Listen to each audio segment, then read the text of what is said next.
সবার আপনি আমি তো নিয়ে আসলাম বরাবর আপনার সম্পর্কে কর্মচারী সহ 27 জন মিলে জায়গায় আচ্ছা আচ্ছা আচ্ছা এখন সাপ্লাই দিয়ে না সততা যাচাই করে তারও সাপ্লাই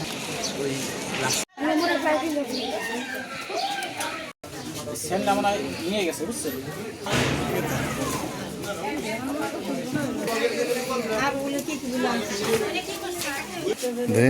বসেন আপনি বসেন আমাদের পাড়ায় নিয়ে আমার ইরা আমার মাঝে ফেলাইতো ইরা আমার সাল কেটে মেরে ফেলাইলো ইরা আমার সাল কেটে মেরে ফেলাইলো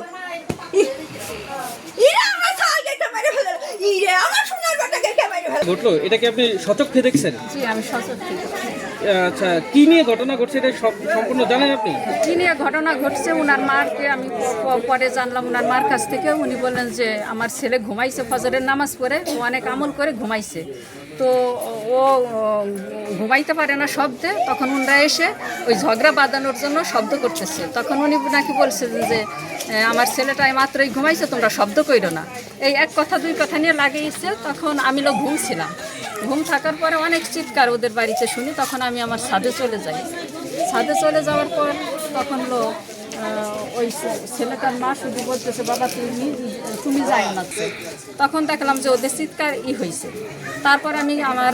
নিচে নেমে আসি এরপর থেকে আবার চিৎকার শুরু এবং গেট ভাঙার শব্দ তখন আমি আবার ছাদে চলে যাই দেখি গেটটা ভেঙে ওরা অলরেডি 4-5 জন লোক ঢুকে গেছে মহিলা সহকারে তখন আমি ওই ছেলেটাকে বললাম যে তুমি গেট খুলে দাও আমরা ভিতরে ঢুকি তো আমরা অনেক লোকজন বাহিরে ওই গেটের বাহিরে দাঁড়িয়ে আছে তখন ও লোক গেটটা খুলতেছে এই মুহূর্তে ওকে বাড়ি দিয়ে নিচে ফেলে দিয়ে 4-5 জন লোক এসে ওকে সাপের মতো সাপ যেভাবে মারে ওইভাবে ঠিক ওকে গিরা পেট মাথা একাধারে এমনভাবে করতেছে তখন আমরা ওইখান থেকে চিৎকার করতেছি খুব নৃশংসভাবে মেরে ফেলেছে হ্যাঁ খুবই মানে গেটটা খুলে বাঁচার মতো চান্স না ও যখন ওর পিঠটা দেয়ালে ঠেকে গেছে তখন বাঁচার জন্য গেটটা খুলতেছে আমাদের আনার জন্য কিন্তু ও যখনই গেট খুলতেছে তখনই ওকে বাড়ি দিয়ে কয়জন ছিল? ওরা 4 থেকে 5 জন 4 থেকে 5 জন ছিল 5 জন আপনি তো একেবারে সমস্ত কিছু তো নিশ্চোখে দেখছেন আমি এইটুকু দেখছি আচ্ছা ঠিক আছে আপনারও মারছে ওই যে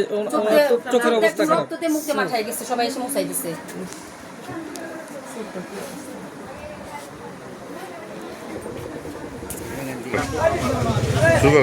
এই যে আজকে যে ঘটনাটা ঘটলো এই ঘটনা সম্বন্ধে আপনারা সবাই অবগত? হ্যাঁ আমরা এই ঘটনা সকালবেলা আনুমানিক 8টা-8:15টার দিকে এই ঘটনা ঘটেছে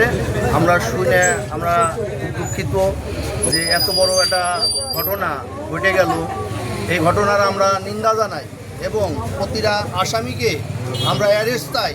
পাশাপাশি আইনের প্রতি আমাদের শ্রদ্ধা আছে আমরা আইনকে বলবো এই আসামির সর্বোচ্চ শাস্তি আমরা আপনারা তো সবাই হইতেছে ভিকটিম এবং আসামি দুইজনেরই পাড়া প্রতিবেশী সেই হিসাবে ভিকটিম কেমন ছিল আর আসামি কেমন? আসামি মোটামুটি আসামি একটাও ভালো না এরা ভেজাল করে নাই এমন কোনো ফ্যামিলি নাই এরা এখানে আসলে ভাড়া থাকে আসলে এরা যে কি করে প্রতিটা লোকের সাথে এদের খুব খারাপ আচরণ খারাপ ব্যবহার এরা ভালো থাকার লোক না আর আমার যে ভিকটিম ছিল এরা হলো অমায়িক লোক এদের মতো লোক এই এলাকায় দ্বিতীয়টা খুঁজে পাওয়া মুশকিল এরা খুব নিরীহ এবং কি শান্ত খুবই ভদ্র এদের বাড়ির পর্যায়ে এইভাবে মাইরে ফেলানো এটা আমরা নিন্দা প্রতিবাদ জানাচ্ছি। আচ্ছা এই যে ভেজালটা এটা কি কেন্দ্র করে হয়েছে এটা বলতে পারবেন? এটা সঠিক জানি না তবে জানলাম একটা রশি নিয়ে বাড়ি থুয়ে আসে ওই বাড়ি যে একটা রশি টানাইতেছে আরেকজনের বাসায় যায় সে মানা করার পর তারা উত্তেজনা হয়ে তাদেরকে মাইর দূর করে একজনকে জায়গায় স্পটেই শুধুমাত্র একটা রশি রশিটা মনে হয় ওইখানে পড়া আছে